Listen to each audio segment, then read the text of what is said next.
Hello and welcome to Sports This Morning. I'm Cecilia Omogben. This morning we're starting with, of course, Super Eagles of Nigeria. They will be off to Cotonou any moment from now for the game against Benin Republic. They will be sailing, rather cruising by boat. So all the Eagles, they're ready to sail to Cotonou this morning. Also on the program, it was a historic win for MFM in Lagos as they defeated Eyimba for the very first time in their history. And it was Ebenezer Odeyemi who scored that 22nd minute goal. And that was enough for Coach Olalekan to become the first coach of MFM to beat Eyimba. It was by a lone goal, but that was all enough for them to claim all 3 points and move on the log. Also on the program, the Lakers is a fourth straight loss for them. They lost to the best team from the West, Philadelphia 76ers. More misery on them, 109 and 101. Of course, they're without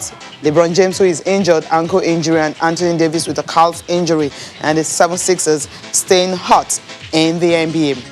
And that's where I'm starting from this morning. The NBA, I'll go through the results. About 5 games we played late last night and early hours of this morning. And of course, it was dominated by the NBA deadline deals trade. We're having some Nigerian guys also moving the other. We'll talk about that much later. But then let's start with the games that were played late last night and early hours of this morning. The game between the 76ers and the Lakers ended 109 and 101. I'll talk more about that game much later on the program, especially the antics played by Dwight Howard. All right, and the other games you have on the day was the Portland Trail Blazers and the Miami Heat. Miami Heat, of course, welcoming Victor Oladipo. He didn't play this game because just joining them. That game ended 125 and 122. And it was all about CJ McCollum and Damian Lillard. These guys put up 35 points. Talking about CJ McCollum had 35 points. Lillard had 22 points in that particular game. Enes Carter also finished with 18 points and 16 rebounds. And Camilo Anthony, veteran player, having 20 points off the bench. So the Blazers just blew out the Heat. The Knicks and the Wizards, it was the Knicks who won. New York Knicks 102 and 106 and 102. The Wizards losing again. And on the night, Russell Westbrook might have finished just shy of a triple-double of 13 points, 18 rebounds, and 9 assists, but it was far from his best shooting, just having 3 of 15 from the field.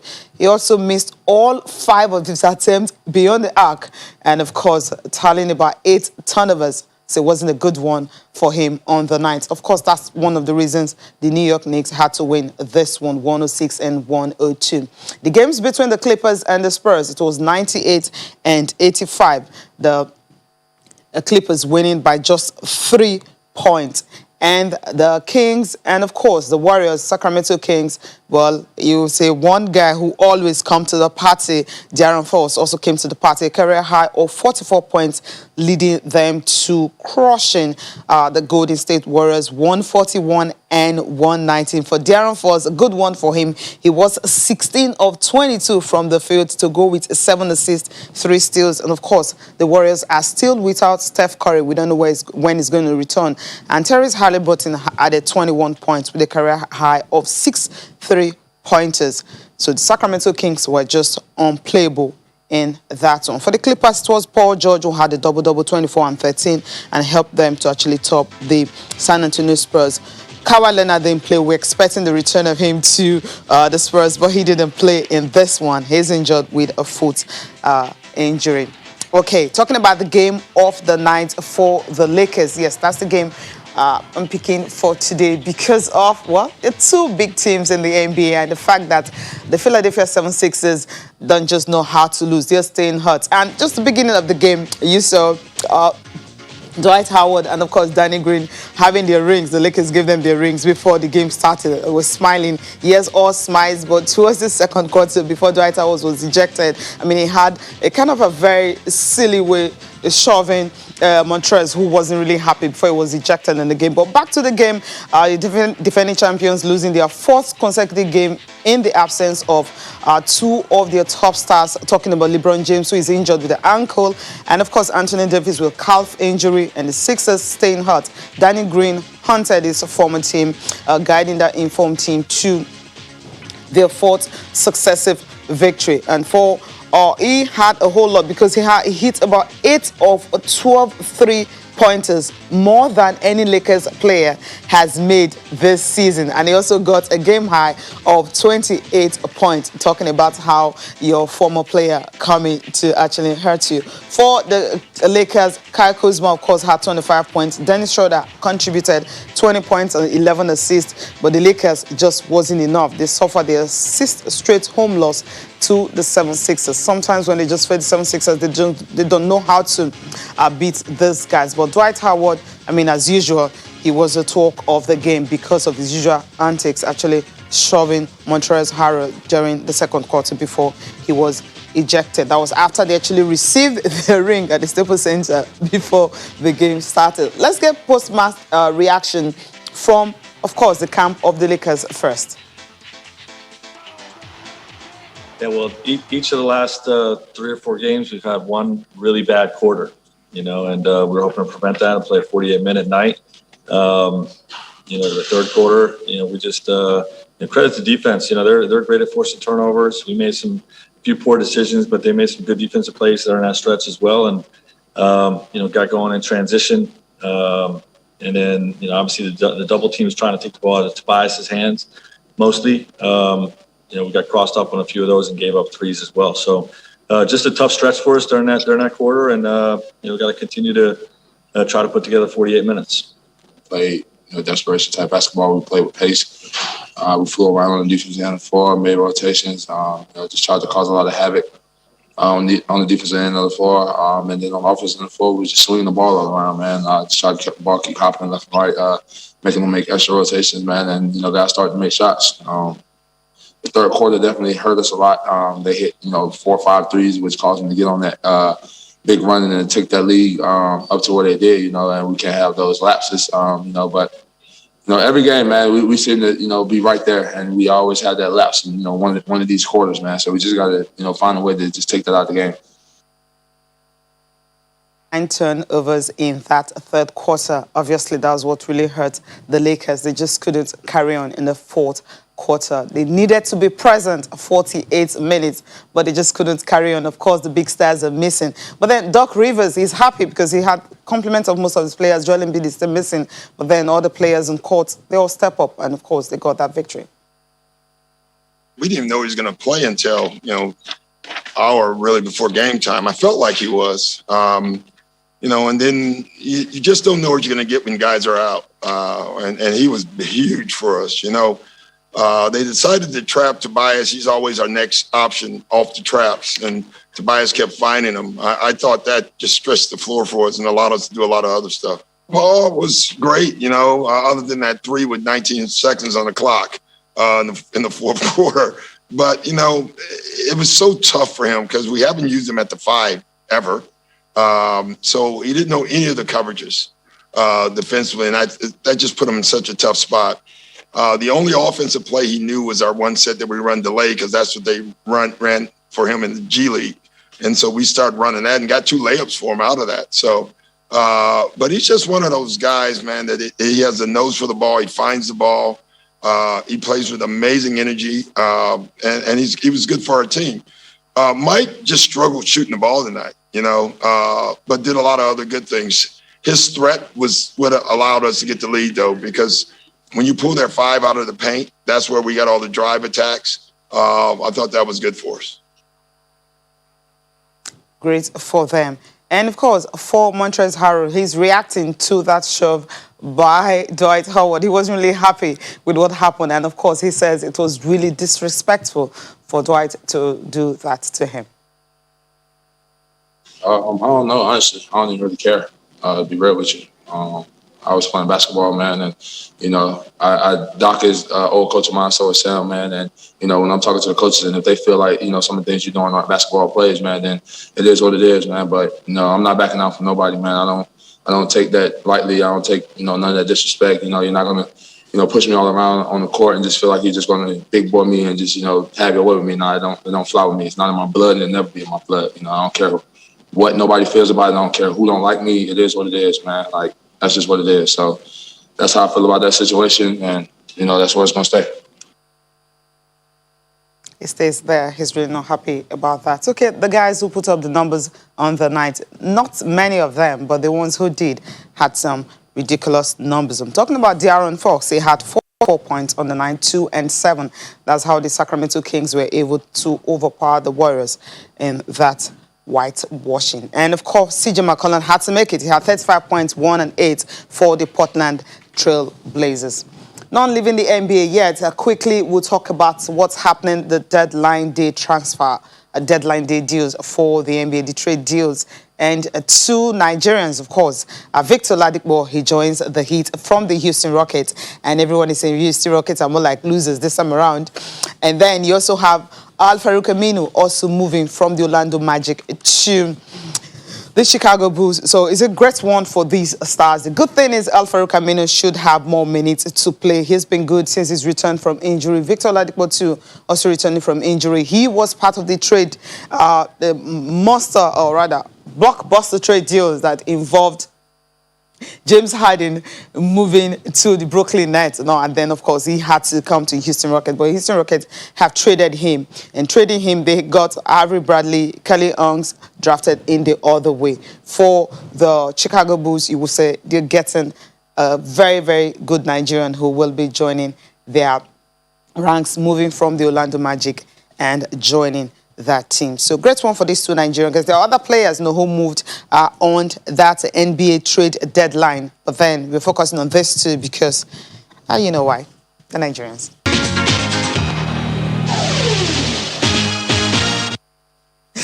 Welcome back. The big game, it's going to be on Saturday. I'm talking about the game between the Super Eagles of Nigeria and Benin Republic. And of course, the Super Eagles, where they set sail already from Lagos to Cotonou. And when they get there, that's when they'll travel to Port Novo for the game. Now, you guys can talk to us on our Twitter handle. The Super Eagles will be in action. And everyone has been talking about 5 goals, 3, 4, and some are asking why are they traveling by boat. But if you see pictures of it, you know that it's a boat cruise. So these guys are cruising to Cotonou, and when they get there, their aim is to also cruise past the Beninois. We'll see what's going to happen in that game. But talk to us about your expectations for the game, the players you feel can start. Yes, these are the pictures of the Eagles. They just set sail going to Cotonou. I believe all of them should be excited about this one. Just sailing through to Cotonou in the waters of Lagos. And also, we've been telling you the reason why the Super Eagles are traveling by boat. I mean, you don't have to ask me because all the questions have been coming to me. Why are they traveling by boat? NFF President Amaju Pinnick got all the answers for that. Yes, the Eagles started their sail going up to Cotonou. Lagos is the land of aquatic splendor, as athlete captured by him. When I told the coach that we should go to Cotonou, we should go to Port Novo, he was wondering. A couple of weeks ago, I told him, come, let's go to Ilache so that he can see the plans that I had. We went to Ilache, we spent the night in Ilache. He said, is this part of Lagos? I said, this is part of Lagos. And he didn't want to come back to Lagos City. So when I decided that we are going a bit further, he was excited. So I really want us from that table to educate Nigerians that there are various means of transportation by air, by road, and by sea. Anywhere, go to Venice, you won't see cars. So this is beyond Venice, and that's what Lagos, and that is Lagos. So we should encourage play, we should encourage every form of aquatic movement, which is very good. It gives you that impression that you are in heaven already, going to win that game. Yeah, it gives the impression that they are in heaven already, going to win that game, just seeing all the waters around. Promise Etim will be joining me this morning to talk about the Super Eagles of Nigeria and, of course, what will happen in the game against Benin Republic. If they can really beat Benin, the story has been the fact that Benin Republic haven't won at home in 8 years. And Austin gave a warning and said, look, you guys should stop talking about that. Just focus on the game, on beating these guys, and not the fact that they haven't won at home, giving them all the advantages and all that. But the Super Eagles of Nigeria, the players, Victor Osimhen, Kelechi Iheanacho has been talking about this particular game, saying that, look, they understand what it means. It's not going to be an easy game, but they're going to give their all to ensure that they will win this one. Let's listen to Victor Osimhen and Kelechi Iheanacho talking about the game. I think the boys are ready. It won't be an easy game, just like as Vole been saying. No team is easy in Africa. We can see we got upset by Sierra Leone in the previous game. But I think for now we've learned from our mistakes and the boys are ready. So I think we are good to go. All we need is to qualify. So I think it's the most important thing for now. We need to go there to get a point or to win the game. So for me, I think the most important thing is to qualify. I wouldn't say we are the most talented because there have been legends that have played in the Super Eagles and the likes of Okocha, Kanu Wankwo, Igalo, Obafemi Martins, and the rest. I think we are just fortunate to be in the Super Eagles, and I think everyone here deserves to be here because I think we have been doing great in our respective clubs. For me, I feel like it's an honor to represent the country, so I think everyone is going to give their best. I'm happy to be here. I'm happy to be with my teammates. Senior man is happy to be in the camp. So we are all ready. We're all working really hard to make sure that we win the games. So it's not going to be easy, but I'm not promising anything. But I have I strongly believe that we're going to come out victorious in those games. And me personally, I'm going to do my best to make sure that we win. Yeah, Lagos is a very beautiful city, and we love it, and we're happy to be here. And hopefully we'll be coming back here to be representing Nigeria. It's a lovely, lovely city, and everyone likes it, so we're happy. They're happy to be in Lagos, and of course, they will want to come back to this place. I love what Kelechi Iheanacho said, talking about the fact that for himself, he's ready to give his all. So obviously, they know it's going to be a difficult game. They wouldn't want to underrate Benin Republic, and that's what happened against Sierra Leone. And of course, what happened, those guys pegged us back after going 4-0 up, talking about Super Eagles of Nigeria. Promise Air Team is ready to join me this morning. Promise, good morning. It's good to have you join us again. Yeah, good morning, Cecilia. How is Lagos? Yeah, Lagos is fantastic. It's fine. And you can hear the Super Eagles of Nigeria actually happy about it. Kelechi Iheanacho, for instance, who wasn't born in Lagos. I mean, he's clearly happy about, what's happening right here in Lagos. Although they're off to Cotonou for that game against Benin Republic by boat. For the Super Eagles of Nigeria, every Nigerian has been saying they want not less than a 3-0 or even 2. But then Super Eagles needs to go to Port Novo and beat Benin Republic in their home ground. Well, this game is very critical, yes, considering the fact that we're just a point above Benin Republic, and for either Benin Republic and Nigeria, anyone that gets a victory on this match day 5 gets to qualify for the AFCON automatically. But looking at the fixture, I think it's critical for us because of the very many controversies that has trailed the preparations for this match, beginning from the opting out of players, beginning from the fact that there were lots of clamoring for home-based players to be included in the matchday squad, and also looking at the fact that the Super Eagles had to travel by boat to Port Novo. That has really drawn huge criticism from very many Nigerians. I think what is very important for Nigeria as a footballing nation going into this game tomorrow is the fact that we've got to amass all 3 points in that fixture to really take the pressure off trying to qualify on the final day. Okay, interesting. I mean, you mentioned the home-based players. We know that the likes of Uwala and, of course, Noble may not get a chance to be in goal, because of all the goalkeepers and all that. Deleke may just have a chance. Do you think these players will even have a look in at all, knowing that the Super Eagles squad is star-studded? Well, I think in all of them, the one that looks closest to maybe may have a realistic opportunity to be part of that team, despite the fact that he may not start. I think the closest should be Anayo Iwala of the Yimba International. He's been in amazing form this season. He's been exceptional for the People's Elephants, and just a good brand for the NPFL any day and time. And you can also look at, you've talked about John Noble. Yes, excellent run he's got from the continental competition down to the NPFL. But look at all of this and look at the quality in Maduke Okoye, and also look at the quality in Francis Uzoho. I think the coach will prefer the two going into this fixture. So for me, I think the closest of all of them in terms of NPFL stars that made the cuts will definitely be none other than Anayo Iwala. And I would be very surprised if he doesn't make the cut at the end of the day. Interesting. What about Adekunle? I mean, doesn't have a chance at all to join? Like, well, he has a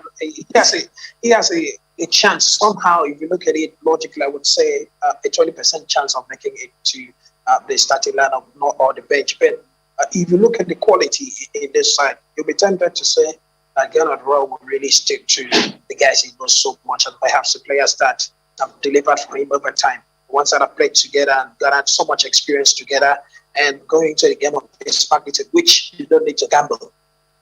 Interesting. I love that. Now, let's talk about all the players that went in around in the game against Sierra Leone. Ndidi was one of those players, talking about the Leicester City defensive midfielder, Wilfred Ndidi. Let's listen to him, what he had to say, understanding that the Super Eagles need to redeem themselves for Nigerians to stand behind them again. Let's listen to him, then he reacts to what he had to say. You know, from the previous game, it wasn't our best of games, so it's something that we've learned. We learned so much of it. So we know what we have to do in these games. So I think it is one of those games that we have to actually give our everything because of the expectation. You know, after not doing so well, you know, in the last games. And I think it's those games, it's this kind of game that we actually just like redeem our image or something like that. So we're really looking forward to the game, and we'll try and do our best and see what comes out of it. Redemption time for him. What do you think? He missed that previous game as a result of injury that kept him out. But ultimately, he's back to the squad. And Ndidi, for me, is one of those players that can always rally the Super Eagles of Nigeria. A player of that magnitude that has attracted interest from top European club sides like Manchester United, Barcelona over time. Goes to show the quality in him. Still with Leicester City, doing what he knows how to do best. And bringing that wealth of experience to the Super Eagles fray would be very key. So I believe there will be some sort of stability in that Super Eagles midfield. And it just will do the dirty job for perhaps the legs of Kelechi Iheanacho to really get the ball out there to score for the Super Eagles of Nigeria. I think Ndidi's inclusion and availability will be very key to our prospects going into this game tomorrow against Benin. Okay. I mean, it's always hard to actually guess what Gernot Rohr will come up with, especially concerning his first 11. Do you have the players that you feel that can start from attack to defense, and of course the one that will be, yes, we'll talk about the goalkeeper. It's going to be between the Zoho or maybe, he's got a number one, Maduka Okoye, but then from the forwards to the midfields and the attack, which of these players you think can easily, start? Well, I can't really say for sure what will be Gernot Rohr's first 11 going into this one, because you have to look at the players and how they've performed over time in their respective clubs. But ultimately, I know quite a number of these players, 1 or 2 or 3 of them, that definitely will start tomorrow's game by reason of their pedigree and what they've been able to do in the past 5 match days. No coach in the globe will leave out a Kelechi Iheanacho who scored 5 goals in 2 games and is in superb form out of that starting lineup. Definitely, I will expect to see Kelechi Iheanacho on that starting lineup. Victor Osimhen, of course, he's returned from injury to Napoli fray.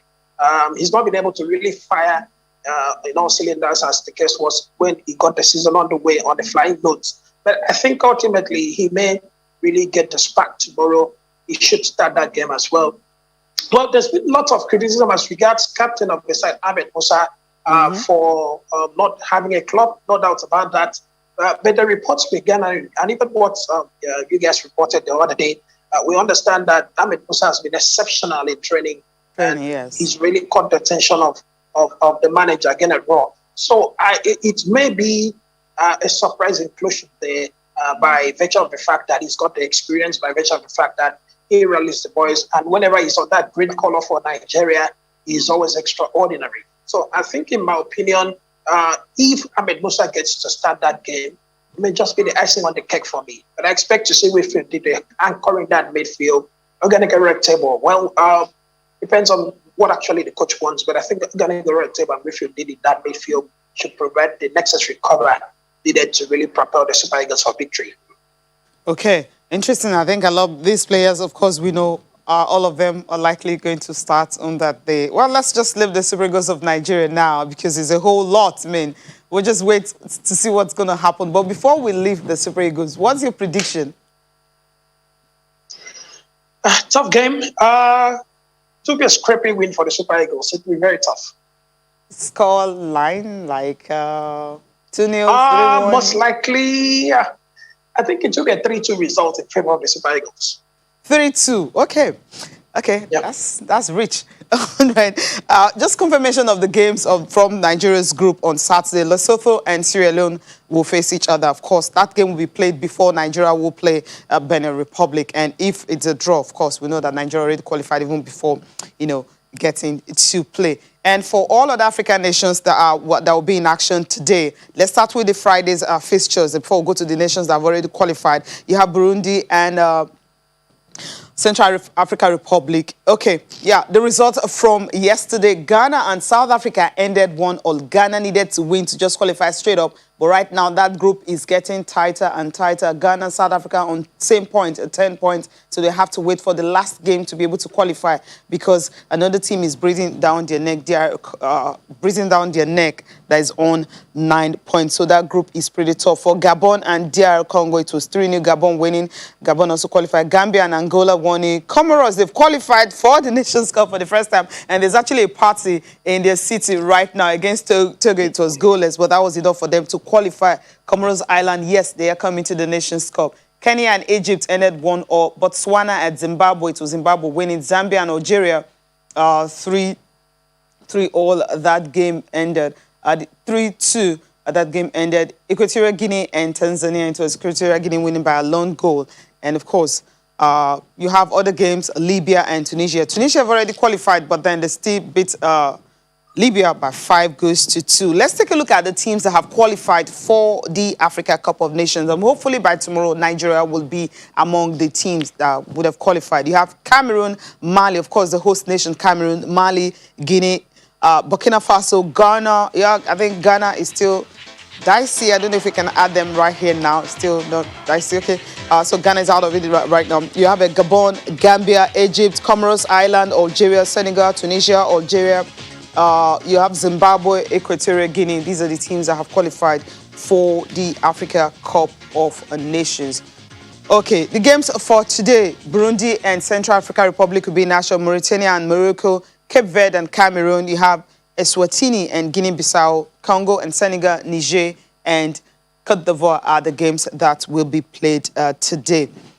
Quickly, I promise, before, okay, Congo, Senegal, yeah, Niger and Cote d'Ivoire, you have talked about that. Now, for these teams, which one will get you talking that will join? Of course, we know Nigeria is going to qualify. We really are the teams that have qualified already. So which of the teams will be joining them today? Well, I think irrespective of teams that will be joining Nigeria, we expect a tough competition of match day 6 because we may have lots of shocking results at the end of the day if you look at all of this generally. But I think I have interest more particularly in Group C. Though they've done match day 5 conclusively, that's match day 5 concluding Group C. But the tough battle going to the final round of matches between Ghana, South Africa, and Sudan, it's quite of interest to me because the Sudanese football nation, they've really done well. 9 points, they're just a point behind Ghana. Of course, I'm very close to what South Africa got as well. It goes to show that the level of competition in African football has generally improved. When you have the likes of Comoros qualifying alongside Egypt against Togo, which of course have been very consistent as far as the Nations Cup is concerned. It goes to show that sort of development we've witnessed over time in African football and the fact that given more opportunities, other small African countries can really spring out surprises on a competition of this magnitude. I think it's pretty interesting. And also Group B, Togo, between Burkina Faso, Uganda, and Malawi, it's going to be very tough going to match day 6 because one of these 3 teams definitely will not make it to the AFCON at the end of the day. And maybe Group I is also of interest to look forward to because Congo and Guinea-Bissau will really have to see what they can do, of course, on match day 5, which is today, and also match day 6. Any of these sides can actually qualify at the end of the day. But for me, I think I like the fact that the defending champions, Algeria, they really made a big statement. Morocco, of course, have always been there over time. They made a big statement in qualifying and also showed some sort of quality they've got in their side. Okay, quickly, before I let you go, let's quickly talk about Nigeria Professional Football League, the rescheduled game that was played in Lagos. MFM beating Eyimba for the first time, in the history. What do you make of that game? Well, I think Eyimba really ruled the fact that they didn't have an Ayo Iwala in that team yesterday. Yes. And it will be justifiable if Ayo can get to that Super Eagles team, because if he was part of that Eyimba team tomorrow against MFM, definitely, maybe the results would have gone Eyimba's way. But if you look at MFM, they lost to Kwa United on match day 17. And of course, this rescheduled game, they picked it up against Eyimba International. Their position on the log is quite disturbing, 14 points. And they have a tough game away at Jigawa Golden Stars, who are also struggling. Just a place behind them in the league table. And you look at the fact that Eyimba have got 3 massive games to play, apart from the regular league fixtures. FC Fanyuba at home, Rivers United in Port Harcourt, and also the Stars at the Eyimba International Stadium in the back. If you put all of this side by side, if Eyimba can really get the better of 2 out of these 3 teams, that should definitely jet of sanitizer from containers attached to his in things side. being equal, assuming they played those 3 matches and now on 17 games as the other NPFL sides. So I think it's going to be very tough going into midway of the NPFL 21, because definitely, you can't really say how things will span out at the business end of the league. Okay, I promise, Etimon, thank you so much for joining me this morning. Thank you. Always a pleasure. All right, let's go on a break. And after this, we'll get reactions from both teams of what happened yesterday.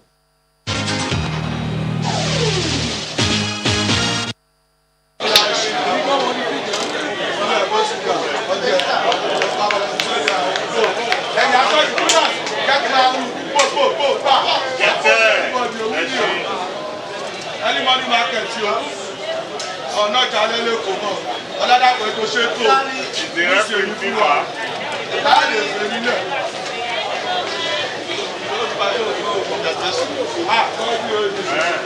This one I get down.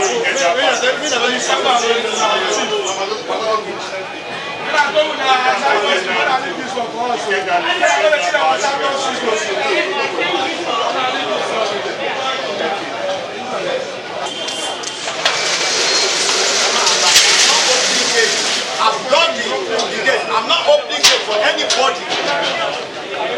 It's the owner of the match.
so very happy, exciting, seeing my boys floating, playing the game as we discuss, and I think we deserve the winning because we have so much work, very hard. Because we know we are playing the championship, we are playing continental team, which we know that they are very good side. But at least we went to our board and decide what we are going to do, and I think our boys come out flaming, not coming to defend, and we come out together and go earlier, and we get the game. Most of them, I see that some of them seems they don't want to play. That is why I just I'll be giving it a lot of chance, and we have a lot of players that need to play. So in my training, I look at someone that's coming up, then I have to bench many people that don't want to play. So that is why you see the changes. After the game, I think a day to this match, I have to sleep with my players. I sleep with them, we sleep together and discuss that this is like a cup final. And we have to give it all. We have nothing to lose than to win this game. So that is why you see us coming out flaming and get the game. Quite a disappointing one for us. We came with a lot of confidence coming to this match, believing that we can get a very good result, and unfortunately, it didn't happen that way. We started very well. The white players they refused to come to the party. At a time we are in control. Those are white players. They didn't do too much, and you can see we made a lot of two substitutions immediately after the 45 minutes, the first 45 minutes, to have some bite into the attack. It was a complete letdown from that end, and it's just sad that we couldn't get anything here. I noticed the hunger is not enough for us. The hunger is not enough. Clearly we are in control all through, but when you are in control, that has to translate into scoring goals, and that's not really happening. The hunger, like I said, I'm not too happy about that. I explained this at length to them at the first start, why we have to push more, because we are not looking like a team that is ready to score any goal at all. I expect with the injection of the two more attackers there that we could get that, but unfortunately we couldn't get that. Then also we have to commend the MFN team. They are always compact. You can see the way they lose the ball. They go to low block all time, and they reduce the space we have to use. They minimize the space that is available to us, and that is the tactical discipline also. So you can't take that away from there. They really did well. They did well to get this win. All right, they'll be up against Dakada at home this weekend, while MFM are away at Jigawa Golden Stars. Ada Peters joins me quickly now. Ada Peters, good morning. It's good to have you. Good morning, Cici. Glad to be on the show. Okay, great. You're wearing green, white, green. I love this. The Super Eagles jersey is like you're ready to go, right? Yeah, I'm really buzzing to see the Super Eagles play. It's been a while, and we're hoping for 2 wins. 2 wins. I love that. Okay, 2 wins. That's your prediction. Okay, 6 points from that. Quickly, let's take a look at Euros qualifiers. England, it's like whenever, I don't know how UEFA usually do this most times. San Marino is more like a customer now for England. And anytime they're playing against them, how many goals have they scored against San Marino? I'm trying to remember, like more than 30-something or close to 40. They beat San Marino in the World Cup qualifiers just yesterday. And all the French players had to play, all of them scoring and all that, like everyone practically ensuring that, yes, we were playing San Marino. Let me just get my first goal for England in this game. Yeah, exactly. The English players were very, very happy to take on San Marino. Is World Cup qualifiers for them over there, and obviously Gareth Southgate has to really, access his squad because he has so many, talented players. But what a game, and what a scoreline. Yeah, it was a great scoreline, 5-0, 5 goals to nothing. You have other games from Europe qualifiers, talking about the World Cup. Spain and Greece, it was 1-0. Sweden beating Georgia by a lone goal. Zlatan, of course, had an assist there. Bulgaria and Switzerland winning 3-1. Italy and Northern Ireland, Italians, they don't know how to lose at home when they're playing World Cup qualifiers, so they won 2-0. Israel and Denmark beating Israel at home 2-0. Scotland and Austria, it was 2-2. Of course, England, San Marino 5-0. Hungary and Poland, that was goal first. And for Germany, after what happened to them in the Nations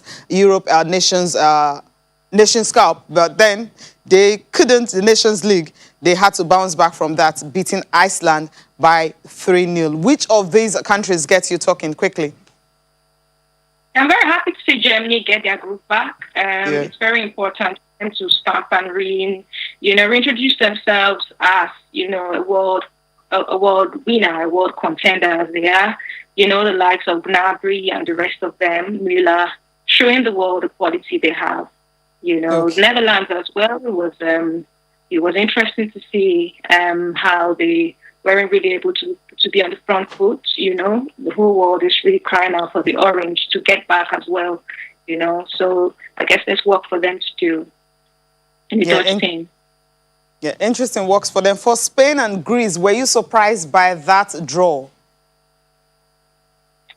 For me, I wouldn't say. With the qualifiers, I'm not usually surprised, because a draw seems to suggest that you have some game management. But when you lose a game, it kind of raises eyebrows. Spain definitely has a lot of work to do, but I wouldn't say I was surprised.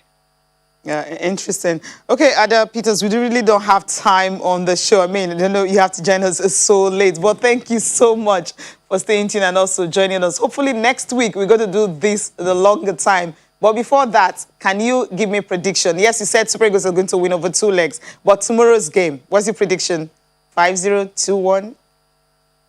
The Super Eagles game in Benin tomorrow? Yes. I think it will just be a narrow win there. Benin hasn't lost at home. We shouldn't think they push over. But I feel that the Super Eagles can do the job. They can do the job. So you're not going to tell me if it's 2-0 or 3-0 or 5-0 or you don't want to stick out your neck? I don't think we'll keep a clean sheet. Maybe 2-1. Okay. 2-1. Okay, that's fair. Thank you so much for joining me this morning. Many thanks, Cece. Have a lovely day. And you too. All right, quickly before I leave the studio, I just have to read some couple of tweets and then go through the papers if we still have some time. Noble Flyerman says, I'm not expecting anything less than 4 points with convincing display and at least 7 goals over both games. Anything short of that, then your guess is as good as mine for Raw's scorecard. Congratulations to MFM. It's well-deserved and happy weekend to you. Thank you. Harry says, Super Eagles are condemned to beat Benin Republic in Port Novo, and if they are serious of redeeming their image, which took a hit after the misadventures of playing 2 successive draws against Sierra Leone last timeout.